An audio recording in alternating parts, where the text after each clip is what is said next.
Students today we are going to start with the topic towards the civil disobedience movement. और उससे पहले मैंने आपको प्रीवियस लेक्चर में चौरी चौरा का इंसिडेंट नहीं बताया था। तो बेसिकली ये चौरी चौरा इंसिडेंट क्या था। चौरी चौरा गोरखपुर में एक प्लेस है। गोरखपुर कहाँ पे है? यूपी में है, जहाँ पे एक पीसफुल डेमोन्स्ट्रेशंस हुए थे। हड़ताल टाइप का हुआ था और कुछ क्लैश हुआ पुलिस के साथ सत्याग्रही को। और यहाँ पे पुलिस ने फायरिंग किया। एट लास्ट जो हमारे रेडिकल ग्रुप था या जो भी हमारा ग्रुप था जो बहुत ज़्यादा एग्रेटेड हो गया था, इन्होंने क्या किया, रात में पुलिस चौकी को आग लगा दी। अब जब पुलिस चौकी को आग लगाई थी तो 22 जो पुलिसमैन थे वो जल के खाक हो गए। गांधी जी को पता चला तो गांधी जी ने नॉन कॉपरेशन को वापस ले लिया। तो बेसिकली गांधी जी ने विड्रॉ अपना नॉन कॉपरेशन मूवमेंट किया by the incident of Chauri and Chaura. अब यहाँ पे मैं पैराग्राफ वाइज फटाफट करवाऊंगी और कोशिश करूंगी कि आज ये चैप्टर हम अपना ख़त्म कर दें। यहाँ पे जो इंपॉर्टेंट पॉइंट है, चौरी चौरा के बाद आप ये बोलेंगे कि भाई विड्रॉ का एक मेन रीज़न था Chauri incident of Chauri and Chaura. यहाँ पे इसी फर्स्ट पैराग्राफ में लिखा हुआ है, CR दास और मोतीलाल नेहरू ने स्वराज पार्टी को इस्टेब्लिश किया था। याद रख लेना, स्वराज पार्टी को इस्टेब्लिश करने वाले, फॉर्म करने वाले जो लीडर्स थे वो CR दास और मोतीलाल नेहरू थे। अच्छा, अगर हम यहाँ पे और कुछ बात करें तो जो यंग लीडर्स थे कांग्रेस के, वो जवाहरलाल नेहरू, सुभाष चंद्र बोस वगैरह की बात करें तो वो बहुत ज़्यादा मास एगिटेशन की बात कर रहे थे, फुल इंडिपेंडेंस की बात कर रहे थे। ठीक है, और हम ये बोल सकते हैं कि जो हालात थे 1920 से लेकर 30s तक के एग्रीकल्चर के प्राइसेस के, वो अच्छे नहीं थे, हमारी इकोनॉमी के अच्छे नहीं थे, क्योंकि इकोनॉमिक डिप्रेशन हो रखा था, आर्थिक तंगी हो रखी थी। एग्रीकल्चर के जो प्राइसेस थे, फूड्स के जो ग्रेन्स के प्राइसेस थे वो गिर गए थे। और 1930 के बाद पूरा का पूरा कोलैप्स हो गया था सिस्टम, और डिमांड उनकी गुड्स की कम हो गई थी क्योंकि लोगों के पास पैसे ही नहीं थे। एक्सपोर्ट्स बहुत ही ज़्यादा डिक्लाइन हो चुका था और मुश्किल से जो बेचारे पीजेंट्स थे वो अपने सामान को बेच पाते थे और अपने रेवेन्यू का कर चुका पाते थे। ठीक है, और कुल मिला के हम ये बोल सकते हैं कि चारों तरफ हाहाकार मार वाला जो माहौल था, उस टाइप का माहौल बना पड़ा था, संकट वाला माहौल आ गया था। फिर यहाँ पे हम सर जॉन साइमन कमीशन की बात करेंगे। Sir John Simon commission important part है। साइमन कमीशन क्या था, तो हम ये बोल सकते हैं भाई 27 में ये कमीशन का गठन किया गया था और 28 में 1928 में ये इंडिया आया था। बेसिकली सर्जन जो साइमन था वो क्या था, ये जो ब्रिटेन की जो उस वक्त की जो टॉरी उसका जो गवर्नमेंट थी, जिसको हमने टॉरी गवर्नमेंट बोला है, नई गवर्नमेंट बनी थी, इन लोगों ने क्या किया, हमारे कॉन्स्टिट्यूशन को लुक आफ्टर करने की उन लोगों ने सोची, थोड़ा बहुत रिफॉर्म करने का सोचा इन लोगों ने। और यहाँ पे जो कमीशन मतलब ग्रुप ऑफ पीपल इन लोगों ने बनाया, जिसमें से एक भी मेंबर इंडियन नहीं था। अब जब इंडियन मेंबर नहीं था तो इंडियन मेंबर के ना होने पे इंडियन बहुत ज़्यादा गुस्से में आ गए कि भाई कॉन्स्टिट्यूशन हमारा है, इसको तुम रिफॉर्म करने जा रहे हो और इसमें से एक मेंबर भी इंडियन नहीं है। हाउ इज इट पॉसिबल कि हमारे ही घर की बात हो रही है और हमारे घर वाले ना हो। तो जब साइमन कमीशन इंडिया आया 1928 में, तो लोगों ने बैनर्स लेकर के, प्ले कार्ड लेकर के गो बैक साइमन स्लोगन लिखा और काफ़ी इसको बायकॉट किया। राइट, तो अच्छा खासा बाइकआउट हुआ था। और इसी बाइकआउट में एक बहुत बड़े दिग्गज हस्ती हुआ करती थी जिनका नाम था लाला लाजपत राय। ये यहाँ पे लिखा हुआ है पर्पल कलर के बॉक्स में। जब वही डेमोन्स्ट्रेशन चल रहा था अगेंस्ट द साइमन कमीशन, इनके सर पे लाठी लगी और वहीं पे उनकी मौत हो गई थी, लाला लाजपत राय की। ठीक है, फिर यहाँ पे राउंड टेबल कॉन्फ्रेंस की बात करेंगे। यहाँ पे एक डेट याद रख लेना बेटा, लॉर्ड इरविन ने अनाउंस किया अक्टूबर 1929 में कि हम इंडिया को डोमिनेंट स्टेटस प्रोवाइड करेंगे, जिसके लिए राउंड टेबल कॉन्फ्रेंस रखा जाएगा लंदन में और फ्यूचर कॉन्स्टिट्यूशन को डिस्कस करने के लिए। एंड हम कांग्रेस को बुलाएंगे उस राउंड टेबल कॉन्फ्रेंस में बातचीत करने के लिए, वार्तालाप करने के लिए। जवाहरलाल नेहरू और सुभाष चंद्र बोस, ये कुछ ऐसे कांग्रेस के अंदर थोड़े एग्रेसिव लीडर हुआ करते थे जो अपनी बात को लेकर बहुत ही ज़्यादा फिक्स पॉजिटिव सोच रखने वाले, बहुत ही ज़्यादा एगिटेट होने वाले, ऐसे कुछ लीडर्स हुआ करते थे। ठीक है, अब इन लोगों ने क्या कर दिया कि दिसंबर 1929 में जवाहरलाल नेहरू ने 1929 में लाहौर सेशन को रखा गया। जवाहरलाल नेहरू उसके अध्यक्ष हुआ करते थे और ये बोला गया कि 26 जनवरी हम 1930 को पूरे कंट्री में इंडिपेंडेंस डे सेलिब्रेट करेंगे, क्योंकि लाहौर कांग्रेस सेशन ही एक ऐसा सेशन था जहाँ पे पूर्ण स्वराज को डिमांड किया गया, पूर्ण स्वराज को ओथ ली गई और बोला कि 26 जनवरी 1930 को हम इंडिपेंडेंस डे सेलिब्रेट करेंगे। एट लास्ट इन लोगों ने प्लेज लिया 26 जनवरी 1930 को हम भाई डिक्लेयर करेंगे, अपना इंडिपेंडेंस सेलिब्रेट करेंगे। लेकिन ये जो सेलिब्रेशन था बहुत ही कम अटेंशन ले पाया। महात्मा गांधी ने जिसे बोलते हैं ना कि अपने इस चीज़ को एक फ्रीडम को एक डिफरेंट वे में पेश करने की कोशिश की थी, इस ढंग से सॉल्ट मार्च के रूप में। और सॉल्ट मार्च के लिए अगर बात करते हैं तो गांधी जी की बात करेंगे। गांधी जी ने एक सॉल्ट को एक पावरफुल सिंबल समझा। उनके हिसाब से सॉल्ट एक ऐसी चीज़ है जो पूरे कंट्री को यूनाइट कर सकती है। इसीलिए 1930 जनवरी 31 को इन्होंने वॉइस रॉय इरविन को लेटर लिखा, 11 डिमांड उसमें मांगी। 11 डिमांड में से एक डिमांड ये भी थी, कौन सी, कि भाई सॉल्ट टैक्स हटाओ। अब इन्होंने ये भी बोला कि अगर सॉल्ट टैक्स नहीं हटाओगे 11 मार्च तक, ठीक है, तो मैं स्टार्ट कर दूंगा सिविल डिसोबीडियंस कैंपेन। अब इरविन ने क्या किया, बिल्कुल बातचीत करने के तैयार नहीं था। तो महात्मा गांधी ने क्या किया, अपने 78 वॉलेंटियर ट्रस्टेड जो वॉलेंटियर्स थे, जो उनके विश्वसनीय वॉलेंटियर्स थे, उनके साथ फेमस सॉल्ट मार्च कर दिया। अब सॉल्ट मार्च की बात करें तो बेटा ये पूरा का पूरा पैराग्राफ, जब भी आप सॉल्ट मार्च मूवमेंट आता है ना, सिविल डिसोबीडियंस मूवमेंट या सीडीएम मूवमेंट, ये पूरा आपने लिखना है, including 78 of his trusted volunteer. March was over 240 miles from Gandhi ji ashram. मतलब गांधी जी ने कहाँ से शुरू किया था, साबरमती आश्रम गुजरात में ही है। गुजरात से हो करके वहाँ का कोस्टल टाउन, समुद्री इलाका था डांडी, वहाँ तक गए थे, ठीक है, जो कि 240 माइल्स तक की हम बात करेंगे, उतनी दूरी पे था। अब वॉलंटियर्स ये लोग कितने दिन तक चले थे, 24 डेज तक लेते। हर रोज़ कितना माइल चलते थे, 10 माइल चलते थे। और बहुत सारे लोग गांधी जी से मिलने आते थे जहाँ जहाँ वो रुकते थे, और गांधी जी उनसे अर्ज करते थे कि भाई हमें ऐसे ब्रिटिशर्स को डिफीट करना है, ऐसे स्वराज स्टॉप करना है। एंड फाइनली कितने अप्रैल को वो पहुँचे डांडी, 6 अप्रैल को पहुँचे। और वहाँ पे बहुत भीड़ में उन्होंने सॉल्ट लॉ को बॉइलिंग सी वाटर से बनाया और नमक कानून तोड़ा। और यहाँ से शुरुआत हो गया था सिविल डिसोबीडियंस मूवमेंट। बहुत बार ये क्वेश्चन आता है, how was CDM is different from the non cooperation movement. तो बड़ी सारी चीज़ें हैं। नॉन कॉपरेशन में भाई हमने बाइकआउट किया था चीज़ों को, और यहाँ पे हमने क्या किया है, सीडीएम में हमने रूल को ब्रेक किया है। और यहाँ पे लोगों को बोला गया कि आपने सिर्फ रिफ्यूज़ ही नहीं करना, बल्कि यहाँ पे हमें हर चीज़ को, कॉलोनियल रूल को ब्रेक करना है। अब इसके चलते हुए जो कंट्री थी हमारी, सॉल्ट लॉ को तो तोड़ा, साथ में गवर्नमेंट के आगे जो सॉल्ट फैक्ट्रीज थी उनके आगे बहुत सारे डेमोन्स्ट्रेशन होने लगे, स्ट्राइक्स होने लगे, फॉरेन क्लोथ्स को बाइकआउट किया जाने लगा। वही सेम चीज़ लिकर शिप्स को पिकेटेड करने लिए किया जाने लगा। पीसेंट्स ने रिफ्यूज़ कर दिया कि भाई हम चौकीदारी टैक्स नहीं देंगे। चौकीदारी टैक्स मतलब कि हमारा विलेज, हमारा फॉरेस्ट, और हम ही टैक्स दें अपने फॉरेस्ट की रखवाली करने के लिए, हमारे विलेज की रखवाली करने के लिए। तो इस पे विलेज ऑफिशियल्स ने क्या किया, रिज़ाइन दे दिया। Many places forest people violated forest law. और बहुत जगह जो फॉरेस्ट की कैटेगरीज में बांट रखा था, reserve forest, protected forest, village forest, तो लोगों ने, फॉरेस्ट के कुछ नियम थे कि जंगली जो लोग होते थे, एसटी वगैरह होते थे, वो जंगल में रहते थे, उन्हीं के ऊपर लॉ लगा दिया था कि भाई तुम फॉरेस्ट में जा नहीं सकते, फॉरेस्ट से लाइवलीहुड नहीं ले सकते हो। तो जो कि गलत बात थी। मतलब उन्हीं का फॉरेस्ट, वह इनके लोगों का घर हुआ करता था, फॉरेस्ट उन्हीं को रोक टोक लगा रखी थी। तो इन लोगों ने क्या करना शुरू कर दिया, फॉरेस्ट लॉ को ब्रेक करना शुरू कर दिया था। और जानबूझकर रिजर्व फॉरेस्ट में जाते थे लोग, हमारे लोग, और वहाँ से जंगली जो फ्यूल वुड होता था उसे इकट्ठा करते थे, अपने कैटल्स को छोड़ दिया जाता था, वो चारा चरते थे। तो कुल मिला के जो कॉलोनी गवर्नमेंट डर गई थी, उसने कांग्रेस लीडर्स को अरेस्ट करना शुरू कर दिया।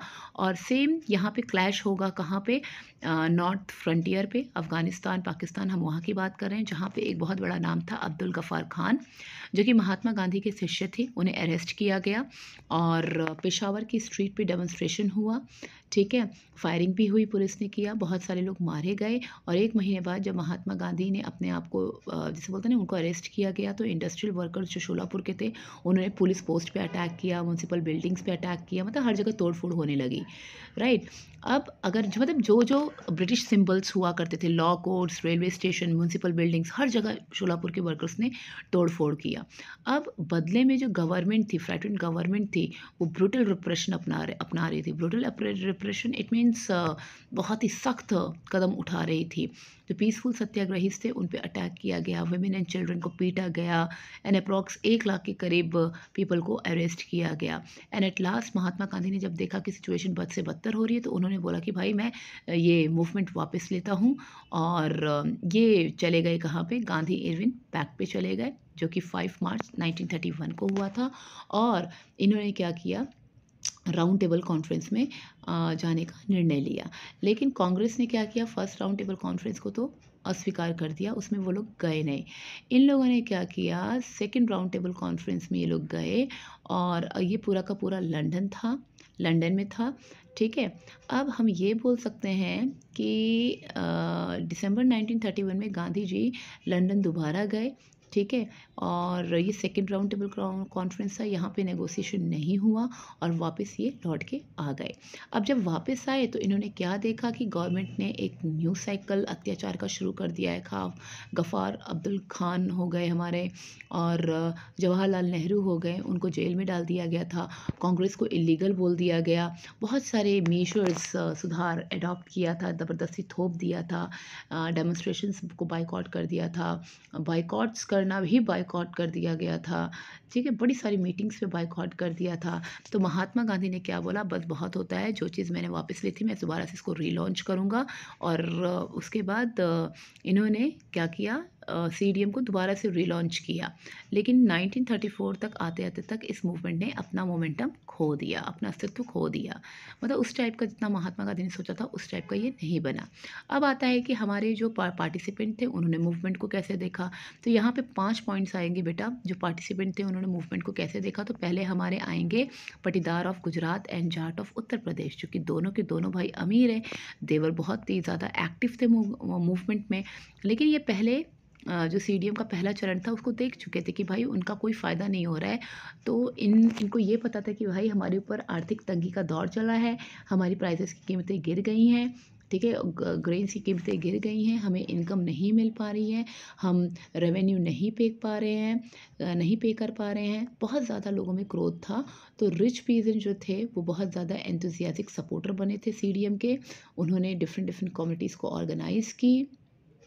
ठीक है, लेकिन उनका कुल मिला के हम ये बोल सकते हैं कि स्वराज का मतलब इनके लिए क्या था। स्वराज का मतलब इनके लिए था कि हम अपना स्वराज करें against the high revenue system. ठीक है, और ये बहुत ज़्यादा डिसअपॉइंटेड हुए थे जब मूवमेंट को वापस ले लिया गया था, जब गांधी जी ने वापस ले लिया था इसको। ठीक है, और कोई भी रेवेन्यू रेट रिवाइज नहीं हुआ टिल डेट। उन लोगों का कोई भी चीज़ सही नहीं हुआ था। तो ये थे हमारे गुजरात के जाट एंड उत्तर पटीदार्स एंड गुजरात के जाट्स। ठीक है, उत्तर प्रदेश के जाट्स एंड पटीदार ऑफ गुजरात। फिर अब आता है हमारा पुअर पीजेंट्री क्लास की। अगर बात करें तो भाई ये लोग बिल्कुल ही, हम ये बोल सकते हैं, they were not just interested in lowering of the revenue demand. वो लोग इंटरेस्टेड ही नहीं थे। ठीक है, और इसमें सभी लोग जितने भी टीनेज हुआ करते थे वो लोग थे।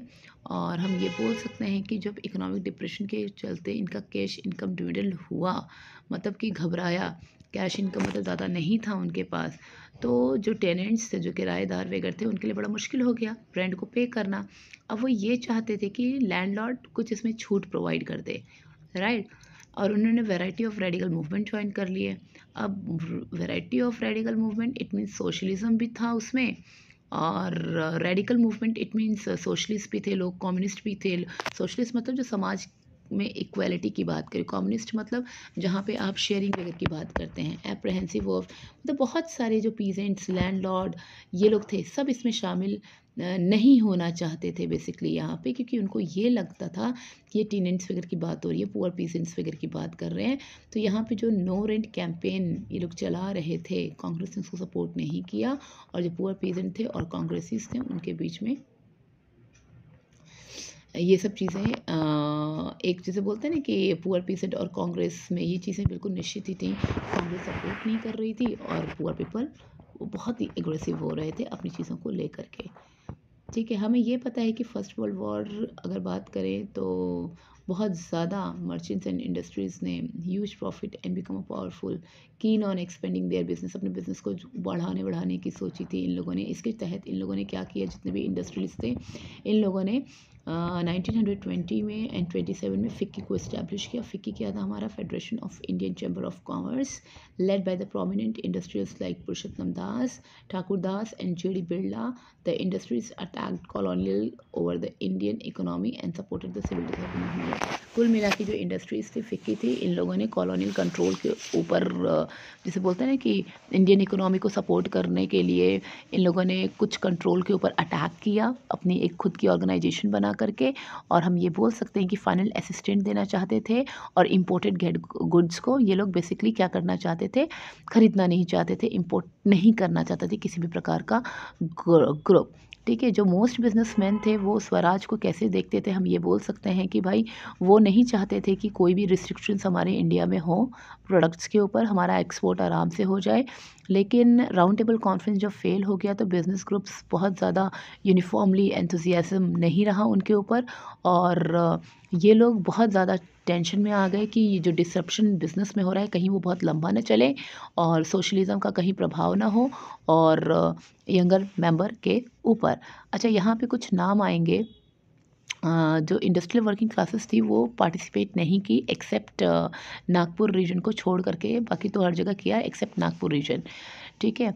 अच्छा, इंडस्ट्रीज़ की बात करें तो दे केम क्लोजर टू द कांग्रेस, बहुत पास में थी। वर्कर्स स्टे अलूफ, ये लोग वर्कर्स से जो थे वो ऊपर बिल्कुल एकांत में जाकर के रहते थे। इंडस्ट्रियलिस्ट की अगर हम बात करें और हम ये भी बोल सकते हैं कि गांधीयन जो प्रोग्राम था वो सेलेक्टिवली लोग एडॉप्ट कर रहे थे, बायकॉट कर रहे थे फॉरेन गुड्स को, राइट।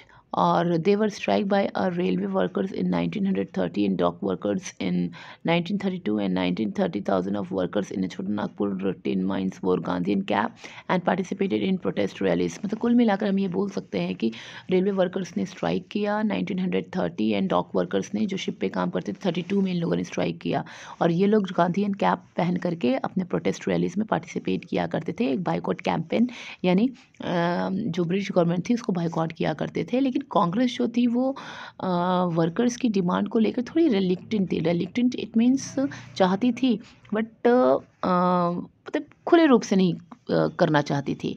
ठीक है, तो जो कांग्रेस थी वो अपने प्रोग्राम का हिस्सा मानने से थोड़ा सा हिचकिचा रही थी।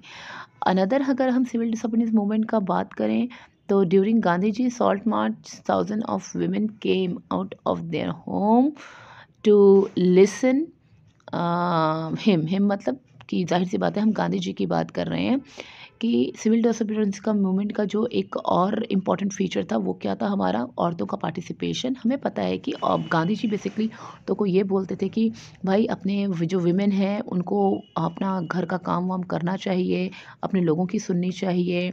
ठीक है, लेकिन उसके बावजूद भी अगर बात करें तो औरतों ने बहुत पार्टिसिपेट किया प्रोटेस्ट मार्चेस में, सॉल्ट को बनाया और फॉरेन क्लोथ्स वगैरह लेकर शॉप्स वगैरह को भी इन लोगों ने बाइकॉट किया। बहुत सारे लोग जेल में गए। और अर्बन एरिया की बात करें तो जो विमेन थी वो हाई कास्ट फैमिली से हुआ करती थी। रूरल एरियाज़ की अगर बात करें तो भाई जो पुअर पीपल हुआ करते थे उनके कह सकते हैं कि उनकी फैमिली से बिलोंग किया करते थे ये लोग।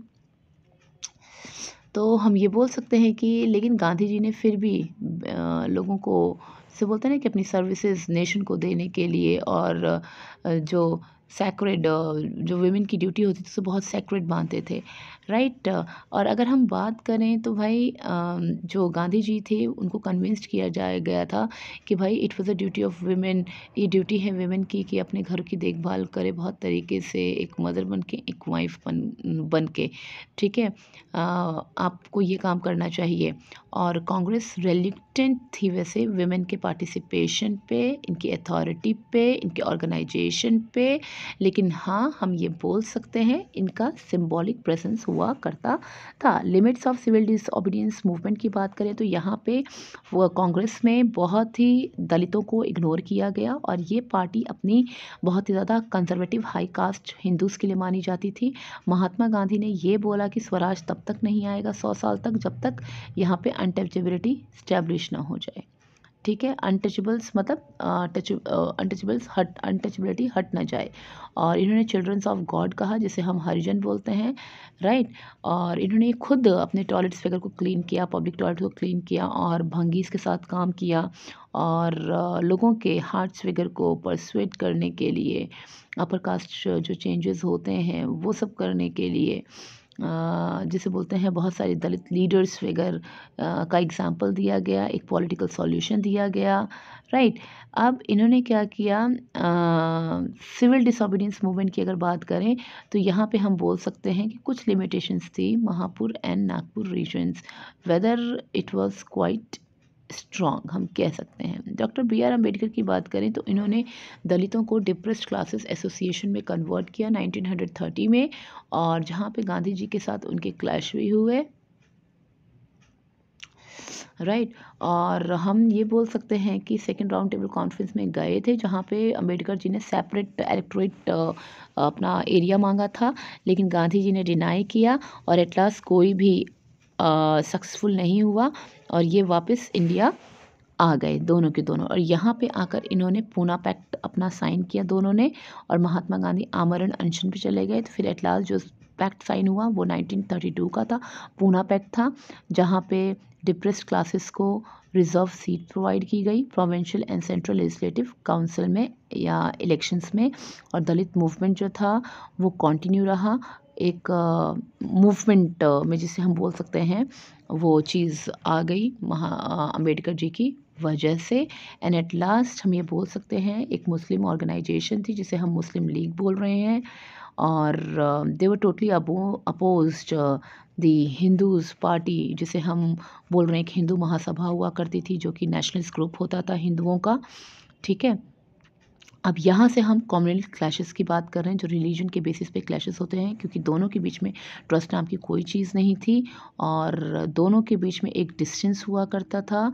और यहाँ पे मुस्लिम लीग एक सेपरेट डिमांड की मांग करेगी, जहाँ पे मोहम्मद अली एक ऐसा लीडर है जो कि मुस्लिम लीग का है, जो एक सेपरेट इलेक्टोरेट की डिमांड करेगा। और इनको ये बोला गया कि अगर मुस्लिम्स के लिए सेपरेट रिजर्व सीट्स प्रोवाइड करते हैं असेंबली में, एक जो पॉपुलेशन डोमिनेटेड जो मुस्लिम डोमिनेटेड प्रोविंसेस हैं बंगाल एंड पंजाब, वो बेसिकली हम लोगों को दे दो। जो नेगोशिएशन की अगर बात करें तो वो कंटिन्यू चली, ठीक है। लेकिन जो हमारी ऑल पार्टीज़ कॉन्फ्रेंस हुई 1928 में, वो नेगोशिएशन डिसअपियर हो गई, जहाँ पे MR जयकर जो हिंदू महासभा में स्ट्रांगली इन्होंने अपोज किया कि हम कोई भी ऐसी चीज़ ऐसी प्रोविंसेस नहीं देने वाले मुस्लिम्स को, ठीक है। अब यहाँ पे सिविल डिसोबीडियंस मूवमेंट स्टार्ट होता है, तो यहाँ पे हम हर कोई एक दूसरे को सस्पिशियस भरी नज़रों से देखता है, डिस्ट्रस्ट है दोनों कम्युनिटीज़ के बीच में, हिंदू और मुस्लिम के बीच में।